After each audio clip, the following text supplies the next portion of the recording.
antagonisms of the moment, we often forget how much unites all the members of humanity.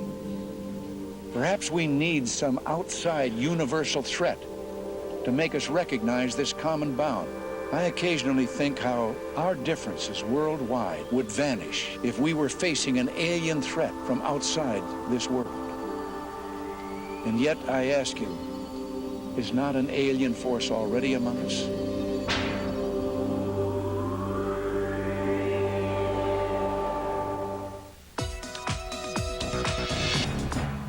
Space is the inescapable challenge to all the advanced nations of the Earth. And it will establish the United States as the preeminent spacefaring nation. First for the coming decade, for the 1990s, space station freedom. And next, for the new century, back to the moon, back to the future, and this time, back to stay. And then a journey into tomorrow, a journey to another planet, a manned mission to Mars. Envoyer des hommes sur la planète Mars est un projet ambitieux. Grâce au succès des missions de la NASA vers Mars, chaque jour nous rapproche un peu plus de sa concrétisation. Certaines personnes croient que cette planète a abrité une base spatiale dans l'Antiquité. Si nous trouvons des preuves tangibles de l'existence d'objets sur Mars, cela prouverait que nous ne sommes pas seuls dans l'univers. En plus, nous saurions que des êtres ont visité la planète voisine de la nôtre. Toutes nos références changeraient à jamais. L'être humain est sorti du Moyen Âge et a connu la Renaissance. Puis, il a traversé la révolution industrielle pour entrer dans l'ère des technologies de pointe, l'ère de la génétique et des voyages dans l'espace. Great shadow. 4 forward, drift into the right level. 30 seconds forward, drift. We copy you down, Eagle. The Eagle has landed. Des astronautes atterriront comme des aigles. Les recherches de Zecharia Sitchin révèlent qu'au début de la civilisation, il y avait un peuple d'êtres supérieurs qu'on appelait les Anunnaki, qui signifie ceux qui viennent du ciel pour descendre sur la Terre. Si effectivement, dans notre système solaire, il y a eu une race d'êtres intelligents beaucoup plus vieille que la nôtre, il faudrait repenser beaucoup de nos concepts, et en particulier la question de nos origines. D'où venons-nous? Sommes-nous le produit de manipulation génétique? Cette hypothèse, qui veut que la science moderne ne fasse que retrouver le savoir des anciens, pousse plusieurs scientifiques à chercher ce qui a peut-être été perdu au fil des millénaires. Nous revivons l'incident de la tour de Babel, qui a eu lieu il y a presque 5500 ans. Dans la version biblique, les gens de Babylone ont bâti une tour dont le sommet devait rejoindre le ciel. Sous l'œil bienveillant de leur Dieu suprême, ils devaient y déposer un shem, c'est-à-dire une fusée spatiale.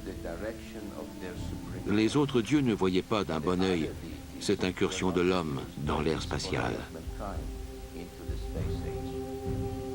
Dans le récit biblique, Yahvé descend sur la terre pour voir la tour que les humains sont en train de construire. Dans la Genèse, au chapitre 11, Yahvé dit aux autres dieux: « C'est là ce qu'ils ont entrepris. Maintenant, rien ne les empêchera de faire tout ce qu'ils projetteront. Allons, descendons, et là, confondons leur langage, afin qu'ils n'entendent plus la langue les uns des autres. » Grâce à l'archéologie, nous savons maintenant que la première civilisation est née il y a 6000 ans. Avant celle des Grecs, celle des Mayas et celle des Incas. Cette civilisation est née entre l'Euphrate et le Tigre, dans ce qui est aujourd'hui l'Irak. On appelait cette terre Sumer et ses habitants les Sumériens. Dans la Genèse, on l'appelle Shinéar. Depuis des siècles, les spécialistes de la Bible ignorent les références bibliques qui concernent ces royaumes anciens, où ils les traitent comme des légendes. Grâce à l'étude des vestiges du passé et des langues anciennes, plusieurs spécialistes de la Bible croient maintenant que ces références dans l'Ancien Testament sont en fait des récits historiques authentiques de civilisations qui ont connu des heures glorieuses. Si on lit la Genèse, on apprend que Dieu a créé Adam à partir de la poussière de la terre et a pris sa hanche pour créer Ève. Ce récit serait un très court résumé de l'histoire que l'on retrouve dans les documents provenant de Babylone et de Sumer. Ces textes anciens révèlent une histoire très complexe à propos d'êtres qui n'étaient pas des humains et qui ressemblaient à des dieux. Ces êtres nous auraient créés dans un but précis. Les recherches de Zecharia Sitchin l'ont conduit dans ce temple vieux de 6000 ans, situé dans l'ancienne ville d'Erech. Avant qu'on ne la découvre, il y a 150 ans, on ne connaissait cette ville que d'après quelques passages de la Bible. Ce temple est dédié à la déesse Inanna, qui sera connue plus tard sous le nom de Ishtar.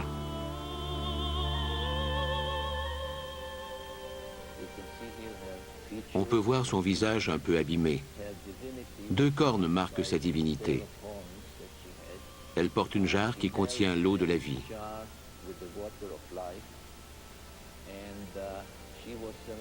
Comme décoration, ou pour marquer une valeur symbolique, elle est entourée de ce que certains appellent les serpents entrelacés. Il y a 6000 ans, ce symbole représentait les sciences. Certains chercheurs croient que c'est le symbole qui a précédé la croix égyptienne, qui est le symbole de la vie et de la création. Les recherches de Zecharia Sitchin soutiennent la théorie selon laquelle les serpents entrelacés seraient le symbole de la manipulation génétique et de l'ADN. Ishtar, qui a été sculptée dans la pierre il y a 6000 ans, est parfois représentée en train de s'envoler pour monter aux cieux.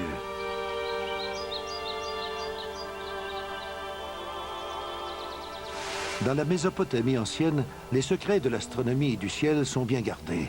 Ils sont étudiés à l'intérieur de lieux retirés par un groupe restreint de prêtres astronomes. Les sceaux cylindriques, comme celui-ci, sont les seuls vestiges de ces fameux secrets. Cette tablette d'argile porte l'empreinte d'un sceau cylindrique vieux de 4500 ans. Elle représente le dieu Enlil, qui donne une charrue aux humains pour les faire entrer dans l'ère de l'agriculture moderne. En regardant de plus près, on aperçoit un détail remarquable, une description détaillée du système solaire, identique à celle qu'on connaît aujourd'hui. Le Soleil figure au centre, et chaque planète est à sa place, et dans les bonnes proportions par rapport aux autres corps célestes. À la périphérie, il y a une 10e planète qui n'a pas été localisée par les scientifiques de notre époque. Partout sur la Terre, les astronomes sont à la recherche de ce corps céleste, car de plus en plus d'indices tentent à prouver son existence.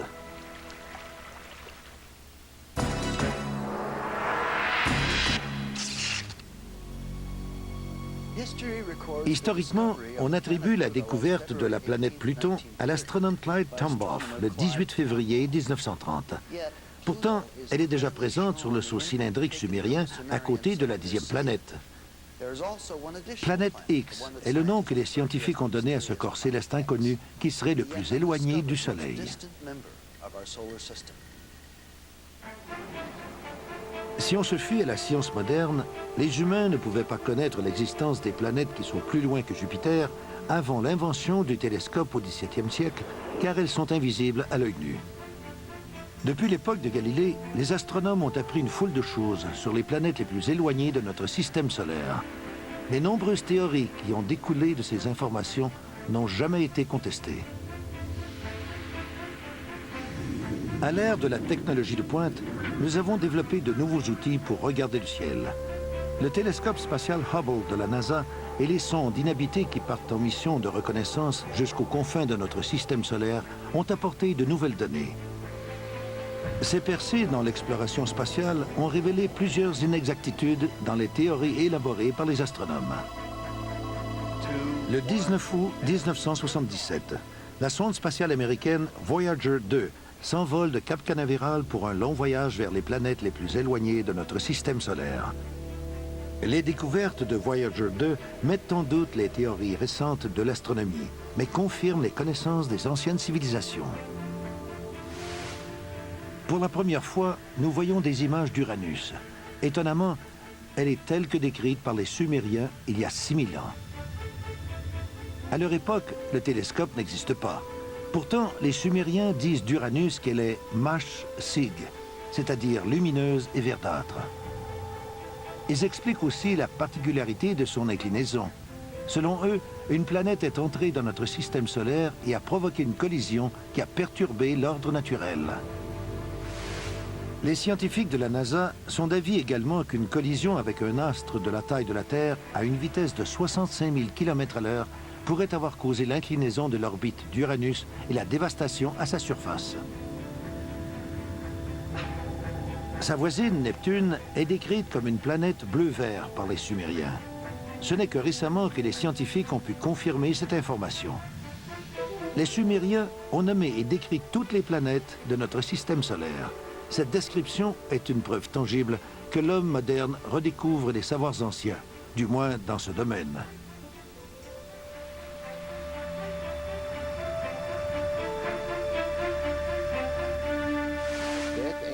Les anciens connaissaient Uranus et Neptune, alors qu'on les a soi-disant découvertes en 1781 et 1846. Même Pluton est décrite, alors qu'on ne l'a pas découverte avant 1930. Neptune, Nudimude, l'ingénieux créateur. Uranus, Anu, celui venu des cieux. Saturne, Anshar, les horizons du ciel. Jupiter, Kishar, les horizons de la Terre. La ceinture d'astéroïdes, Rakish, le bracelet martelé. Mars, Lamu, le dieu de la guerre. Puis Ki, la Terre. La 7e planète selon les Sumériens. La Terre est la 7e planète, alors que la science moderne la décrit toujours comme la 3e. Les Sumériens ne comptaient pas les planètes à partir du Soleil, mais plutôt à partir d'une planète située à l'extrémité de notre système solaire. Ce qui est le plus surprenant, c'est l'inclusion d'une grosse planète, le 12e élément de notre système solaire. En 1972, le lancement de la sonde Pioneer 10 inaugure l'ère de l'exploration de l'espace lointain. La sonde dépasse les planètes les plus éloignées et transmet des données utiles pour la recherche de la 10e planète. Nous sommes le 14 août 1978 et nous savons depuis 6 semaines que Pluton a un satellite. Quand on connaît le satellite d'une planète, on peut déduire son poids. Nous nous sommes rendus compte que Pluton était beaucoup plus petite et plus légère que nous le pensions. Donc, Pluton n'a aucune influence notable sur les mouvements d'Uranus. C'est à partir de ce moment que nous avons émis l'hypothèse qu'au moins une autre planète existait aux confins de notre système solaire. Depuis 20 ans, des physiciens se sont joints aux astronomes pour tenter de découvrir la mystérieuse planète X. En 1978, quand nous avons fait l'hypothèse d'une 10e ou 12e planète, nous nous sommes mis à l'ouvrage pour tenter de la trouver. Nous avons réussi à circonscrire la région des recherches. Nos prédictions sont basées sur les anomalies que nous pouvons observer sur Uranus et Neptune. Présentement, nous faisons des recherches dans la région du Centaure, qui est juste au sud de la constellation de la Balance. Si effectivement elle est sur l'orbite que nous avons déterminée, cette planète devrait avoir une masse de 3 à 5 fois supérieure à celle de la Terre. Par sa grosseur, elle serait située entre les planètes gazeuses comme Uranus et Neptune et les planètes terrestres que l'on retrouve près du Soleil. Si cette planète est sur une orbite de 3600 ans, alors sa masse sera proportionnellement plus élevée.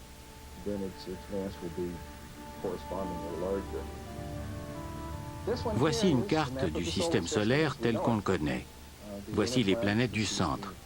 Là, c'est l'orbite de Pluton et là, c'est l'orbite que j'ai proposée pour la 10e planète. Voilà où nous pensons qu'elle soit actuellement.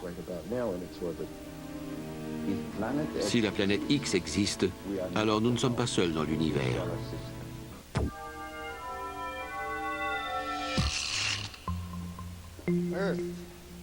La Terre est la 7e planète.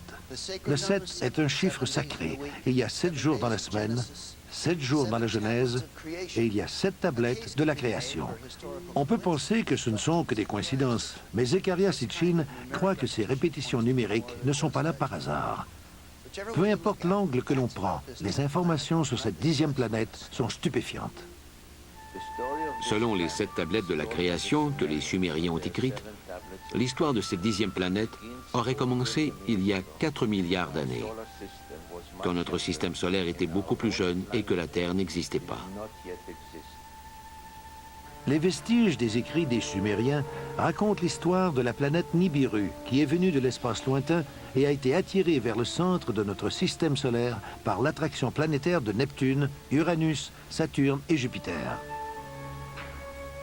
Nibiru s'est alors placé sur une orbite en sens contraire de l'orbite de la 7e planète, celle que les Sumériens appellent Tiamat. Nibiru et Tiamat, la 7e planète, risquent d'entrer en collision. La cosmogonie sumérienne résout plusieurs énigmes qui résistent encore à la science moderne. Plusieurs explications découlent de cette collision céleste et du fait que le système solaire est composé de 12 éléments. Alors que les deux planètes passent tout près l'une de l'autre, un des satellites de Nibiru s'écrase sur Tiamat et la fend. Des collisions subséquentes détruisent complètement l'une des moitiés de Tiamat, dont les débris vont former la ceinture d'astéroïdes. Les textes sumériens et la Bible donnent le nom de firmament à ces débris. L'autre moitié de Tiamat devient la Terre. Celle-ci est repoussée sur une nouvelle orbite et entraîne avec elle le principal satellite de Tiamat qui va devenir notre Lune. Nibiru est rejeté sur une orbite solaire permanente dans le sens des aiguilles d'une montre. La 12e planète de notre système solaire revient près de la Terre tous les 3600 ans. On retrouve des échos de ce récit de la création dans toutes les anciennes cultures, et il constitue une partie du savoir scientifique que l'on retrouve dans l'Ancien Testament, dans l'histoire de la création présentée dans la Genèse. Après la collision, le créateur biblique proclame ceci.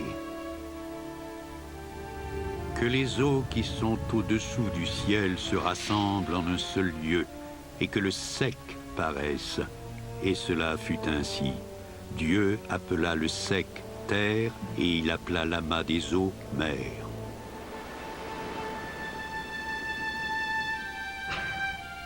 Si la Terre est le résultat d'une collision planétaire, les scientifiques croient que l'endroit le plus probable pour trouver la trace de cette collision est à 11 km sous la surface de l'océan Pacifique. Lorsqu'en haut les cieux n'étaient pas nommés et qu'en bas la terre n'avait pas de nom, Apsu le primordial, le géniteur, et Mommo et Tiamat, la génitrice, mêlaient ensemble leurs eaux. Les Mésopotamiens parlent de deux planètes qui se sont mélangées. La Bible dit ceci. Au commencement, Dieu créa les cieux et la terre. La terre était informe et vide.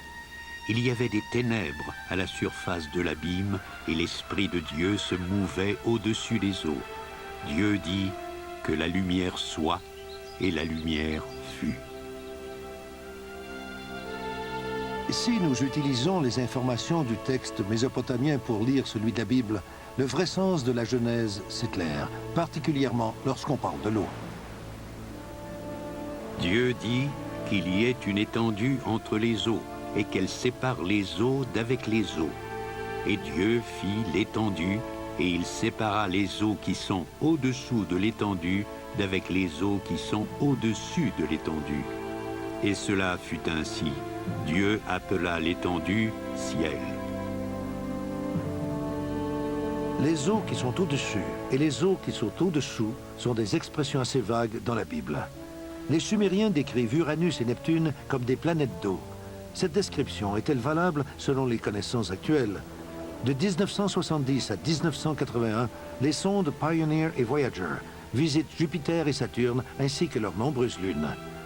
Lors de ces missions, on trouve de l'eau presque partout sous forme de glace à la surface et liquide dans le sol. Les Sumériens ont dit qu'il y avait de l'eau sur Io et Europe, des lunes de Jupiter. C'est un fait confirmé.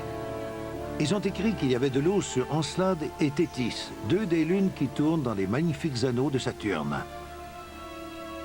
Les découvertes de la NASA confirment les déclarations des Sumériens et viennent donner un éclairage nouveau à l'expression biblique « eaux qui sont au-dessus ». La comète de Halley, qui voyage dans l'espace, confirme elle aussi l'expression « eaux qui sont au-dessus ». Cette comète, de près de 4 milliards d'années, a un noyau de la grosseur de l'île de Manhattan. Ce voyageur mystique rejette de l'eau à un rythme de 30 à 70 tonnes à la seconde et peut continuer ainsi encore pendant des milliers d'années. Il y a 6000 ans, on savait peut-être déjà tout cela. Le corps céleste insolite dont on fait mention dans les textes babyloniens et qui aurait traversé le ciel en 164 avant Jésus-Christ serait la comète de Halley. Ils appelaient cette étoile le sceptre d'Israël. Dans la Bible, le livre des Nombres révèle ceci. Je le vois, mais non maintenant. Je le contemple, mais non de près. Un astre sort de Jacob. Un sceptre s'élève d'Israël. La comète de Halley et les autres objets célestes sont vraiment les messagers de la Genèse. Lorsque Schiaparelli, un astronome italien du 19e siècle, annonce qu'il a vu des canaux sur Mars, on le ridiculise. En 1916, le scénario se reproduit pour Lowell, un astronome américain réputé. Lorsque la NASA envoie des sondes sur Mars dans les années 70 et 90, elle recueille de nombreux indices qui prouvent qu'il y a déjà eu de l'eau sur la planète. Les images de Vénus et de Mars montrent des mers, des lacs et des lits de rivières asséchés, prouvant une fois de plus l'expression « eaux qui sont au-dessus ». Même Mercure, qui est si près du Soleil, a de la glace sur ses pôles. La NASA en est venue à cette conclusion. Nous devons conclure que nous voyons les effets de l'eau sur Mars. Il y a eu assez d'eau sur Mars pour former une couche de plusieurs mètres sur toute la surface de la planète. Une planète qu'on croyait sèche et nue devient subitement une planète où l'eau a déjà été présente en abondance.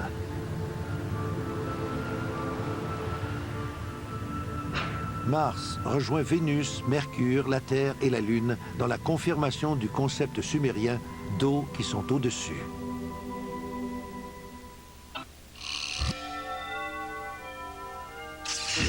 La découverte d'eau sur notre Lune et sur des planètes lointaines rend beaucoup plus plausible l'hypothèse de la colonisation. On peut extraire de l'oxygène de l'eau et l'utiliser dans des habitats recouverts d'un dôme sur les planètes qui ont peu d'atmosphère.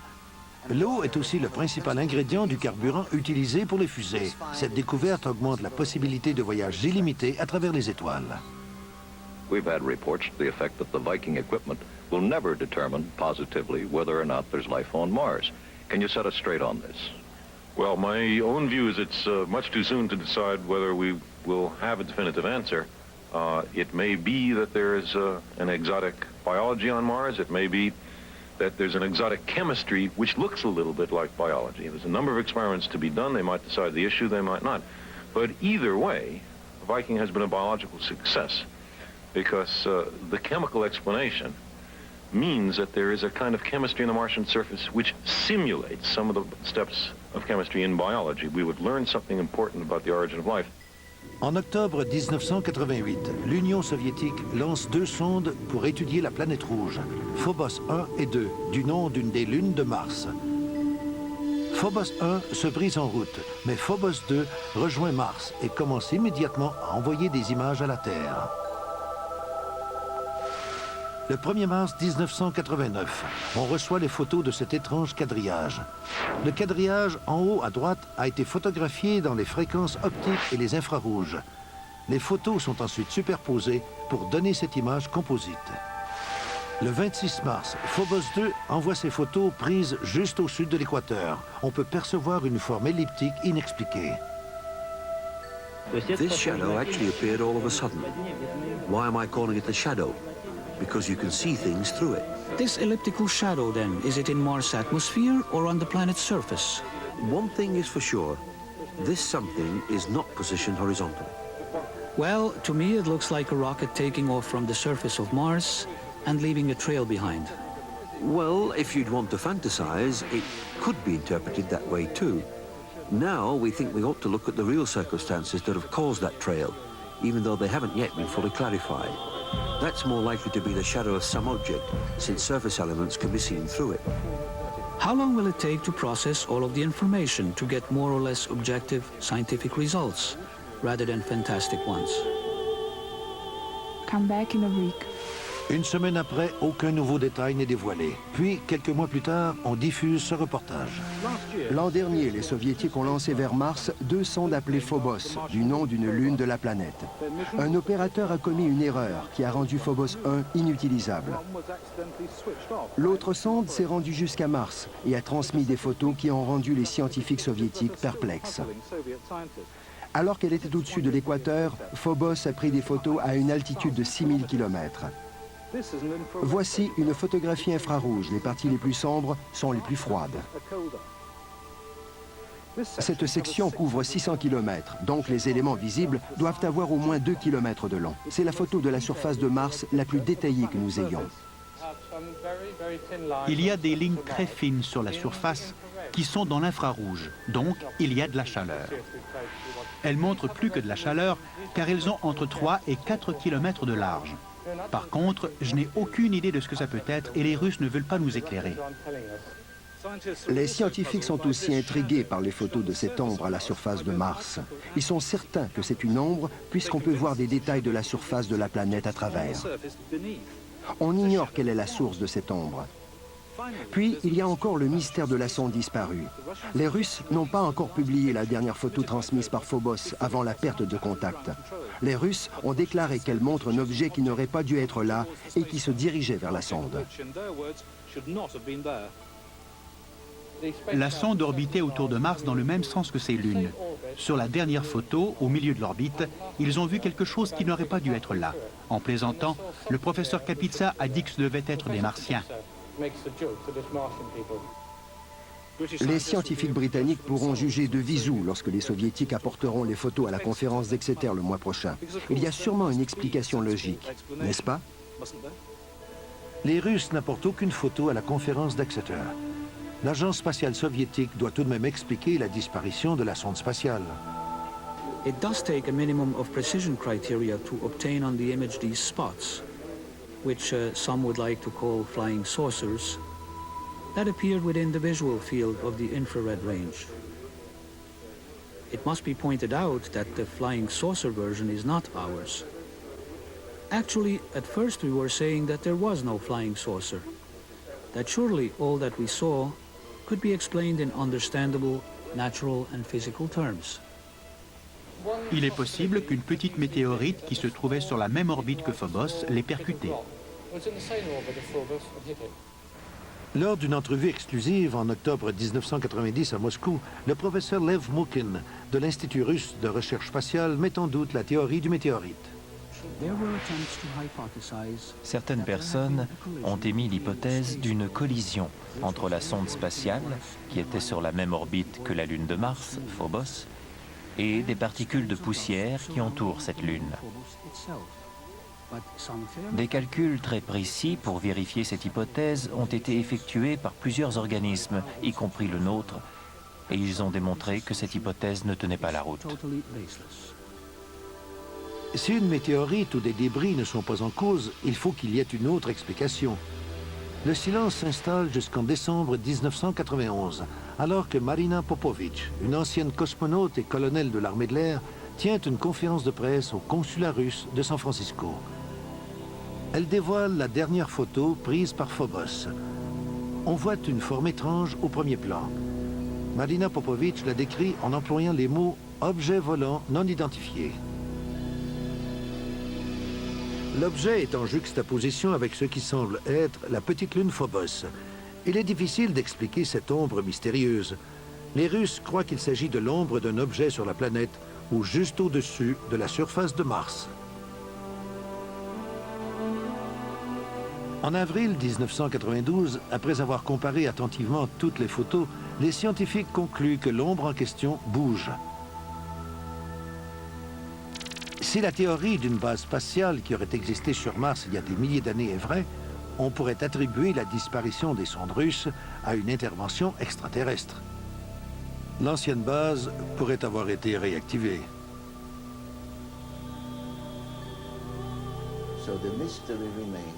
Le mystère reste entier. On ne sait pas ce qui a déstabilisé la sonde. Était-ce une défectuosité? Ou y a-t-il eu une intervention extérieure? La question qu'il faut se poser est fort simple. Est-ce que Phobos 2 a été touché par quelque chose qui l'a mise hors service? Les circonstances entourant sa disparition suggèrent la possibilité que des êtres soient de retour sur Mars, prêts à abattre ce qui leur semble être un vaisseau spatial ennemi.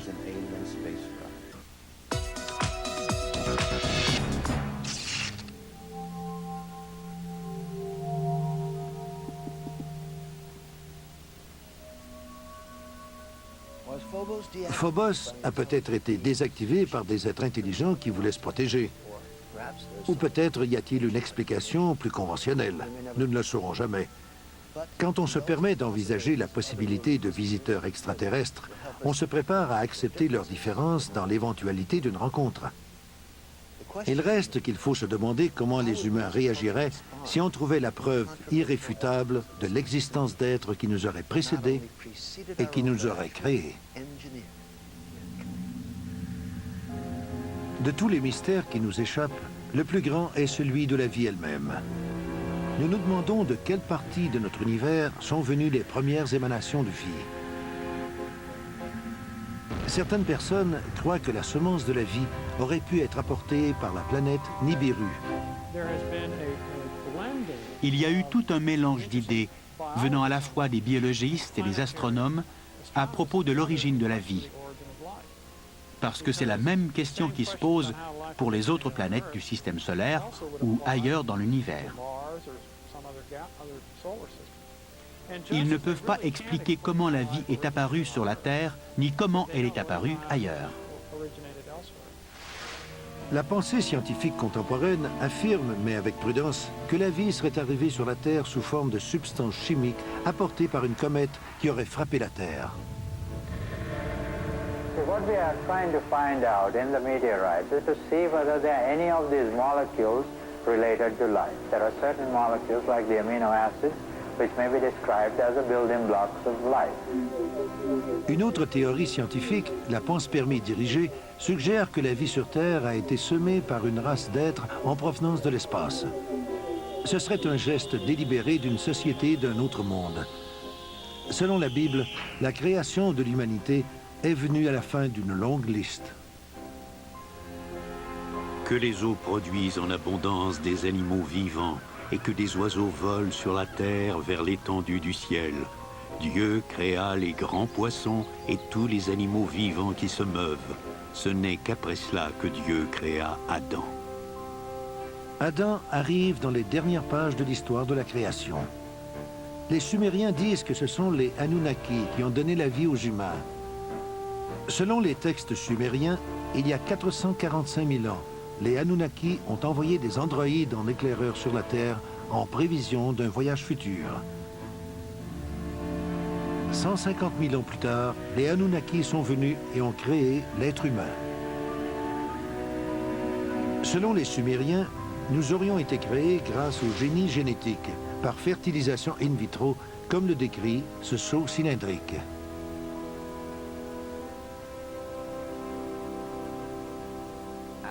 Adam a été le premier bébé éprouvette. Dans la Genèse, chapitre 1, verset 26, on peut dire ceci. Faisons l'homme à notre image, selon notre ressemblance. Les documents sumériens suggèrent que les Anunnaki ont créé les êtres humains pour les aider à extraire l'or du sol de l'Afrique.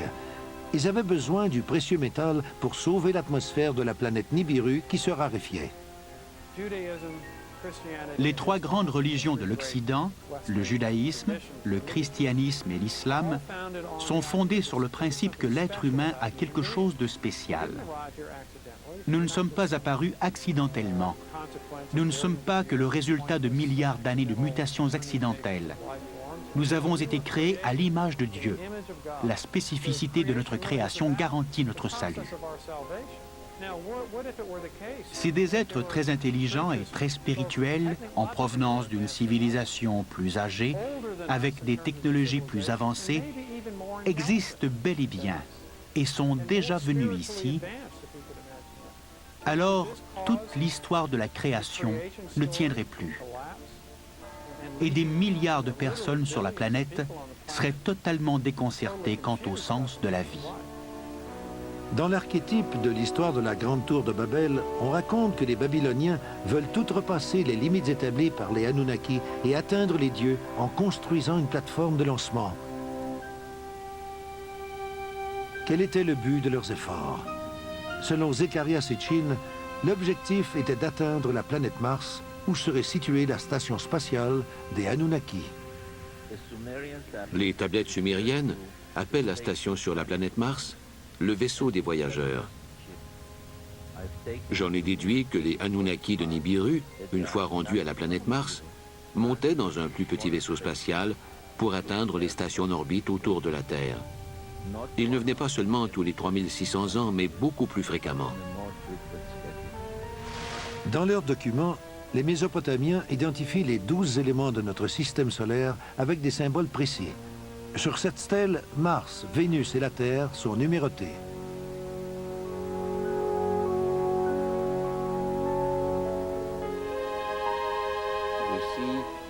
On peut voir le Soleil et ses rayons.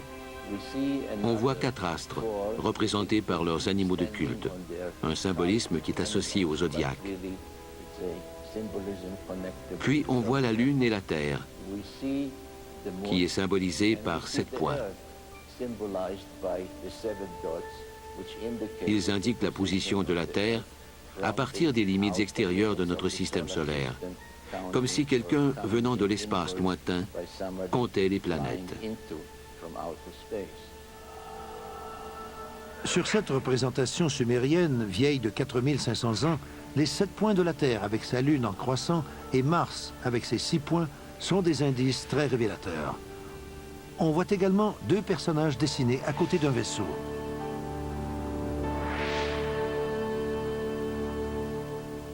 Certains chercheurs croient que la planète Mars était encore habitable il y a 10 000 ans.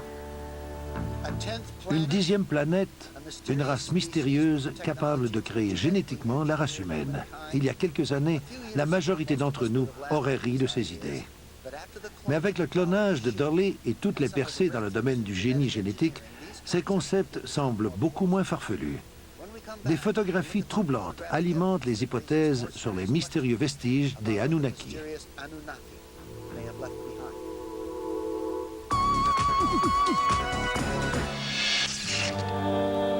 Lorsque les États-Unis lancent les sondes Mariner et Viking pour explorer Mars au cours des années 1960 et 70, elles transmettent des photos de structures mystérieuses qui ressemblent à des structures terrestres. La NASA a nommé celle-ci la cité Inca. On peut la comparer à la forteresse de Sacsayhuaman au Pérou. Voici les lignes sur Mars, puis celles de Nazca au Pérou.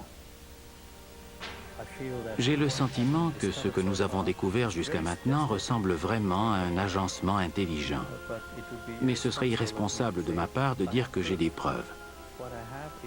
Ce que je vois cependant, c'est qu'on dirait que tout cela a été conçu par une intelligence qui est probablement plus avancée que la nôtre dans certains domaines.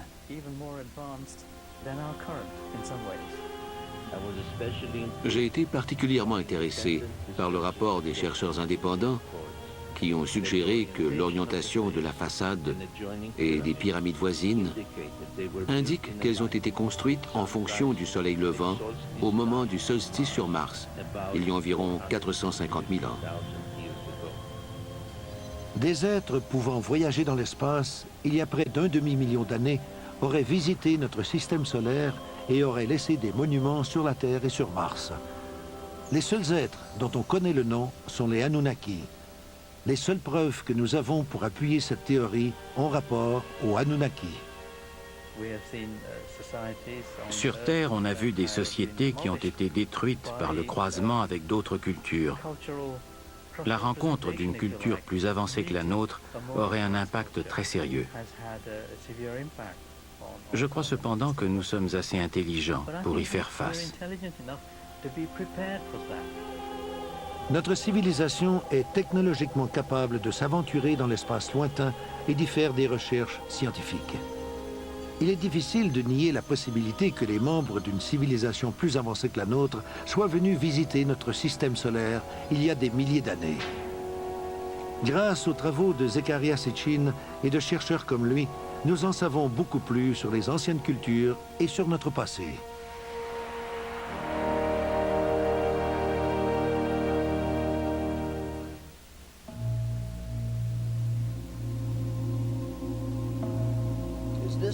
A-t-on réinterprété la Genèse? Est-ce que les anciennes tablettes des Sumériens nous révèlent que nous ne faisons que redécouvrir des savoirs anciens? Est-ce que les découvertes qui font la une de nos jours nous viennent de nos ancêtres? Est-ce que ce savoir ancien a été légué aux Sumériens par les Anunnaki, des explorateurs en provenance de la lointaine planète Nibiru? Les réponses à ces questions sont peut-être cachées dans les volumes des archives oubliées qui n'ont pas encore été découverts.